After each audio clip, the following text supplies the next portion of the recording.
Hello, नमस्कार, welcome to एडुकेशियस। आज है 17th of January 2024 and we are back with our daily economic times analysis. आज economic time analysis के अंदर किन खबरों ने अपनी सुर्खियां बनाई हैं, आइए देखते हैं।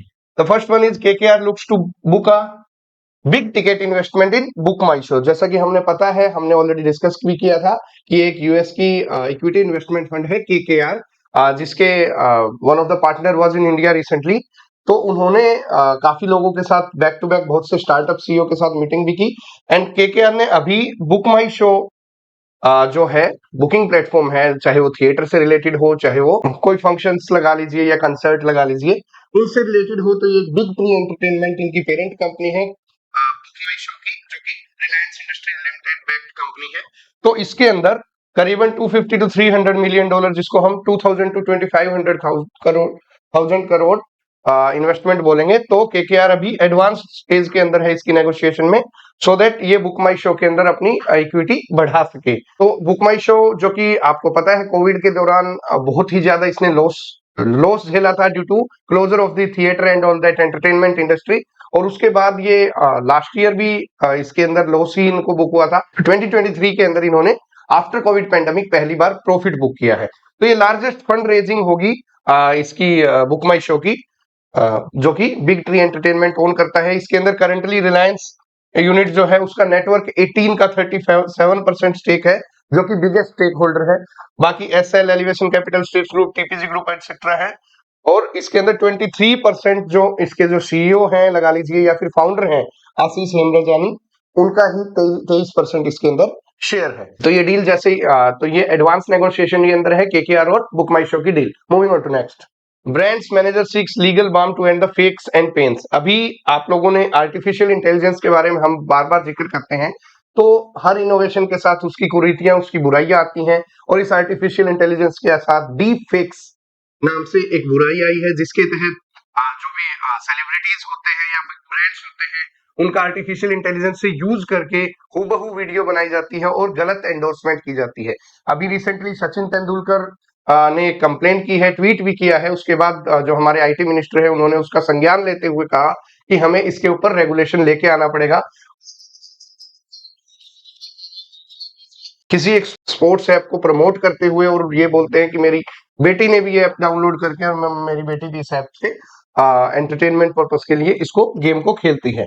सो ये मैटर बहुत सीरियस है। इसके अंदर आपने पहले भी देखा था, काफी बॉलीवुड सेलिब्रिटीज के या फिर हॉलीवुड सेलिब्रिटीज के वीडियोस आ रखे थे, जो कि लगता है कि हूबहू वो ही है, और इसका गलत यूज किया जा रहा है using the deep fake technology. तो इसके ऊपर अभी गवर्नमेंट ने एक नोटिस जारी किया था दैट ये आईटी रेगुलेशन के अंडर इसका मिसयूज नहीं होना चाहिए, बट इसके ऊपर अभी स्ट्रिक्ट रूल्स लाने की जरूरत है, सो दैट ये किसी की जिंदगी ना बर्बाद कर सके और इसका गलत यूज करके अनएक्सेप्टेबल वीडियोस ना बनाई जा सके by the use of this artificial intelligence deep fake technology. Moving on to next. HDFC Bank's Q3 net profit jumps to 34%, 16,373 crore. HDFC bank, जो कि अभी जिसका मर्जर हमने लास्ट ईयर देखा था विद इट्स पेरेंट एचडीएफसी और एचडीएफसी बैंक दोनों ही मर्ज हो गए थे, और उसके बाद it is the largest bank in terms of valuation. तो वैल्यूएशन में सबसे बड़ा बैंक बन गया इंडिया का। तो अभी भी इसने अपना जो Q3 है उसका प्रॉफिट 34% ऑन ईयर का 34% लास्ट ईयर से जंप किया है इसके प्रॉफिट ने। Q3 का जो प्रॉफिट रहा है, एंड इट क्लोज टू 16,300। इसके बाद जैसे ही ये अर्निंग्स के आए, तो इसकी जो निफ्टी 50 पे इसकी जो स्टॉक्स के प्राइस भी राइज हो गए, and it climbed marginally to 1678 पर पीस ऑफ शेयर, क्योंकि जो इसके अर्निंग्स थी वो बेसिकली मार्केट आवर्स के बाद ही डिस्क्लोज की गई थी। बात करें इसकी इनकम की, तो इनकम बेसिकली इंटरेस्ट इनकम में बहुत इजाफा देखने को मिला है, and the net interest income rose year on year 24%। इसके अंदर इंटरेस्ट इनकम, ब्याज से जो इनकम आती है बैंक को, वो 28,470 करोड़ रुपए। और नेट इंटरेस्ट मार्जिन जो है, मार्जिन तो कम हुआ है इंटरेस्ट का, लेकिन इंटरेस्ट इनकम इंक्रीज हुई है। And CASA ratio down to 38% in the December 2023 from 44% a year.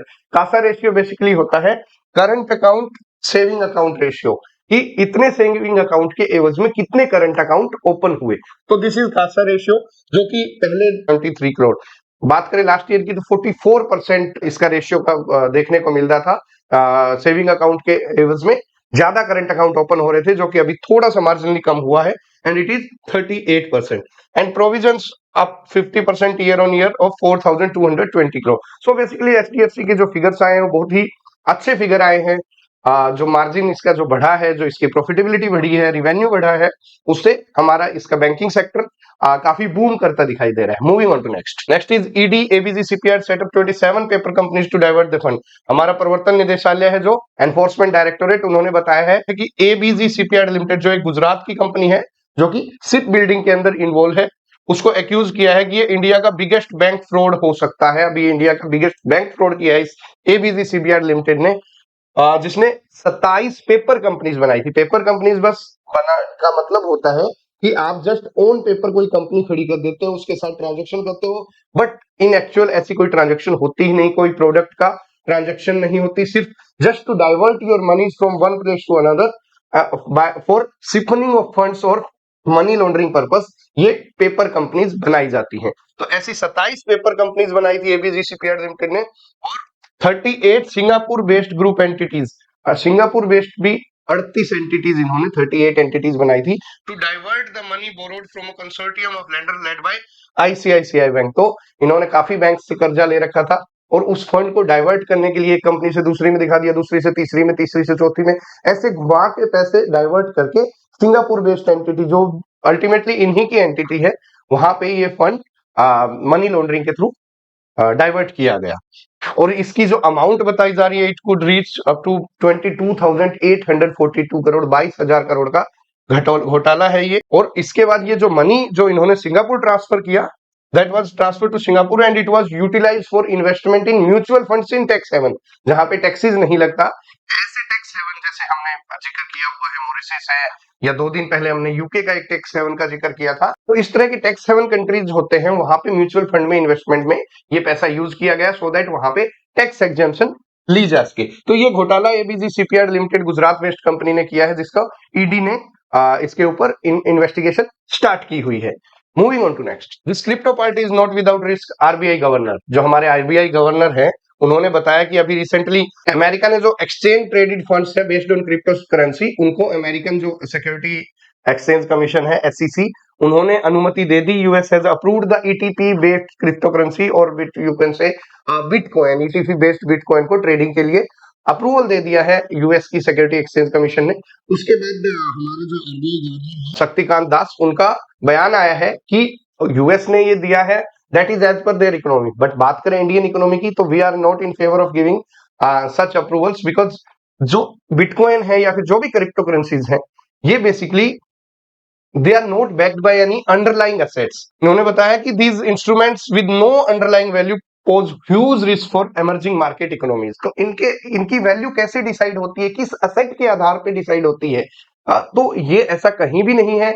So we are not in the position to give them approval, अभी आरबीआई गवर्नर ने बताया कि, और ये इकोनॉमी के लिए हमारे लिए घातक सिद्ध भी हो सकते हैं। बेसिकली इन्होंने बोला कि पहले एक बार बूम आया था क्रिप्टो करेंसीज में, फिर एकदम गिरावट आ गई थी, लोगों के पैसे डूब गए थे, अभी ये पार्टी दोबारा शुरू हुई है, and it may lead to economic crisis also in the coming future. तो India is not in a mood to at least approve all such bitcoins and all this crypto currencies, क्योंकि कोई भी करेंसी हो, कोई भी एक्सचेंज ट्रेडेड फंड हो, at least that should have some underlying assets. किसी भी हमारे इंडेक्स ऑप्शंस लगा लीजिए, जैसे नेशनल निफ्टी 50 है, तो Nifty 50 has underlying assets of those 50 trading companies. तो the stocks of those 50 trading companies, similarly Sensex है, तो उसके अंदर जो कंपनी आती है, these are the underlying assets for those traded funds. तो यहाँ पे क्रिप्टो करेंसी के पास कोई अंडरलाइंग एसेट नहीं है, and we are not in a position to give them approval. Moving on to next, IMF sees global growth on strong 2023 tailwinds। जो Indian international monetary fund है, MD है क्रिस्टैलिना Georgieva, उन्होंने बताया कि जो इकोनॉमी है, जो अभी 23 में काफी टर्मोइल से गुजरी थी, वो 2024 के अंदर एक ग्लोबल इकोनॉमी को बूस्ट मिलने की परिस्थिति देखी जा रही है। The global economy is set to receive a boost in 2024 from a stronger than anticipated performance last year. और इनके जो फर्स्ट डिप्टी एमडी है, कौन है? गीता गोपीनाथ, जो एक इंडियन ओरिजिन है, गीता गोपीनाथ। उन्होंने भी ये बोला कि market expectation for rapid interest rate cut are a bit premature because the battle against inflation is not yet over. Gopinath ji ने कहा कि जो अभी मार्केट रेट जो कट करे जा रहे हैं सेंट्रल बैंक्स के द्वारा, वो अभी एक इमेच्योर स्टेज पे है, क्योंकि अभी इन्फ्लेशन के साथ हमारी लड़ाई पूरी नहीं हुई है। Moving on to next, green hydrogen की to India net zero target Adani. Gautam Adani ने एक ब्लॉग के दौरान बताया कि जो ग्रीन हाइड्रोजन है वो हमारी इंडिया की जो नेट जीरो कार्बन एमिशन की हमारी एक ऑब्जेक्टिव लेके चल रहे हैं, मोटो लेके चल रहे हैं, उसको अचीव करने में जो सबसे बड़ी मदद करेगा that will be green hydrogen. और अडानी, अभी रिसेंटली हमने देखा था वाइब्रेंट गुजरात समिट के दौरान, तो अडानी गुजरात के अंदर बहुत ही मैसिव इन्वेस्टमेंट कर रहा है pertaining to green hydrogen plants and processing. आने वाले समय में ग्रीन हाइड्रोजन जो सेक्टर है उसको काफी बूस्ट मिलेगा and it will acquire investment from all over the world. Next is select edible oils to enjoy lower import duty till March 2025। जैसा कि पहले import duty कम की गई थी पाम ऑयल पे या फिर जो भी crude as well as refined edible oils उन पे जो की गई थी उसको एक्सटेंड कर दिया गया है मार्च 2025 तक। So the government has extended the concessional import rate for select crude and refined edible oil by March 2025।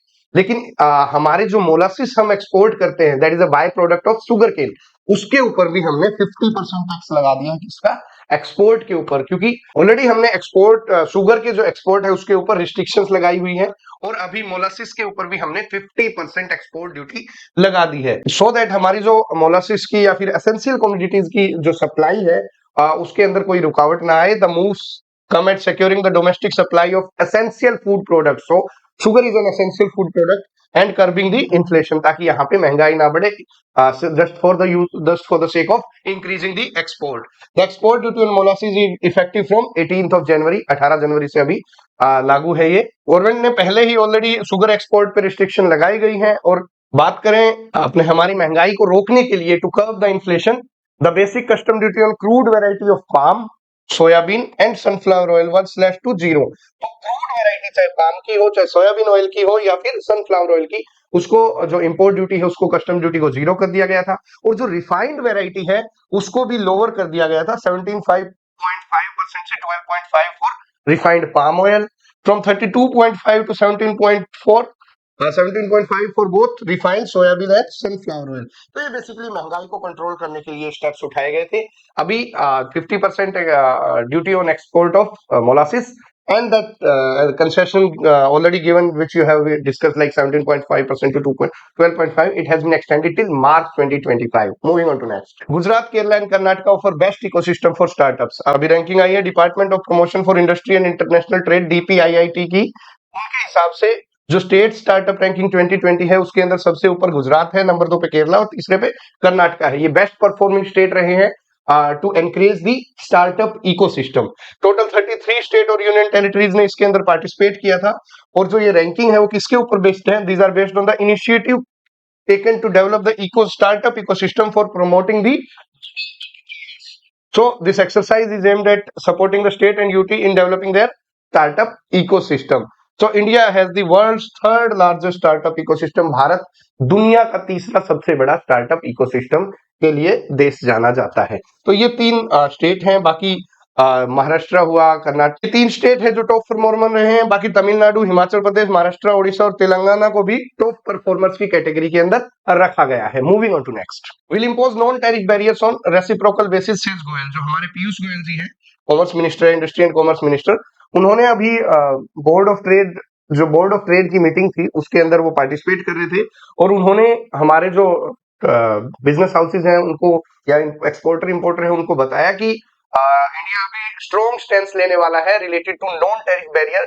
Non tariff barrier ये रहते हैं कि अगर हम कहीं एक्सपोर्ट करते हैं तो वहां की गवर्नमेंट उस पे इंपोर्ट ड्यूटी, उसके ऊपर ड्यूटी बढ़ा देती है या फिर हमसे अननेसेसरी रजिस्ट्रेशन करवाइए, ये करवाइए, वो करवाइए, सो दैट उस एक्सपोर्ट को थोड़ा सा हिंडर किया जा सके। तो ऐसे बोलते हैं नॉन टैरिफ बैरियर्स। तो नॉन टैरिफ बैरियर्स इंडिया ने अभी स्ट्रॉन्ग वर्ड्स के अंदर पीयूष गोयल ने बोल दिया है कि हम इसके ऊपर रेसिप्रोकल बेसिस पे इसके ऊपर एक्शन लेने वाले हैं। अगर आप एक नॉन टैरिफ बैरियर लगाते हो तो हम दो नॉन टैरिफ बैरियर लगाएंगे, सो दैट आपका भी जो इंपोर्ट हमारे देश में आता है वो भी इतने इजीली ना आ सके। सो इंडिया के अनरिस्ट्रिक्टिव मूवमेंट ऑफ एक्सपोर्ट को लेकर दिशा में ये एक कदम उठाया जा रहा है हमारी गवर्नमेंट के द्वारा। He asked the industry to share a list of such measures which can flag with respective nation. तो उन्होंने बताया कि मेरे पास डेटा नहीं है, आप लोग मुझे डेटा दीजिए कि यहाँ पे आप लोगों को परेशानी रहती है related to non tariff barrier, so that मैं उस कंट्री के साथ डिस्कस कर सकूं और ऐसे जो ऐसे टैरिफ्स लगा दिए जाते हैं which can create hindrance in our export, उसको रिजोल्व किया जा सके। ऑल्सो उन्होंने जो free trade agreement, recently free trade agreement काफी देशों के साथ हुए हैं, तो उसके ऊपर भी दबाव दिया कि आप यहाँ पे जो अपनी बायलेटरल ट्रेड को इंक्रीज कीजिए, जो कि हमने recently concluded free trade agreements काफी देशों के साथ किए हैं और आने वाले समय में भी होने वाले हैं। तो ये एक बोर्ड ऑफ ट्रेड की मीटिंग के दौरान हमारे पीयूष गोयल जी, जो कॉमर्स एंड इंडस्ट्री मिनिस्टर हैं, वो ये बोल रहे थे। Online portal offering travel plans are tour operators appellate tribunal. अभी मेक माई ट्रिप के लिए एक अच्छी खबर आई है कि उनके ऊपर जो director general of GST intelligence, उन्होंने एमएमटी के ऊपर टैक्स लायबिलिटी लगा दी थी 798 करोड़ की, that you are not a tour operator, you just provide service for a short term hotel accommodation. उसके बाद ये 798 करोड़ की जो टैक्स लायबिलिटी बनाने के बाद बात एपलेट ट्रिब्यूनल में गई, और अभी एपलेट ट्रिब्यूनल की जो दिल्ली बेंच है, customs excise service appellate tribunal, उन्होंने बताया कि online portal that offers tour planning including the accommodation are tour operators and upholding the appeals of MMT. तो एमएमटी के लिए, मेक माई ट्रिप के लिए एक अच्छी खबर है, जिसको 798 करोड़ का जो टैक्स इनके ऊपर लायबिलिटी लगाई गई थी, तो इसको एपलेट ट्रिब्यूनल ने रिजेक्ट कर दिया, और saying that you tour operators है और आपको जो एग्जेम्पशन दी जा रही है टूर ऑपरेटर्स को अप टू 90%, उसके दायरे में आप लोग आते हैं। तो these are all important headlines for the daily economic time analysis for our today discussion. We'll be launching the second edition of the test, that is CSIR ASO/SO examination का आज second जो test रहेंगे pertaining to paper 1 also, paper 2 also, we will be uploading it by today. And those who are preparing for this prestigious examination of CSIR ASO/SO recruitment case examination, so they can just enroll for that test series from Educatius portal, assess their preparation for this exam. Thank you very much. Jai Hind, Jai Bharat.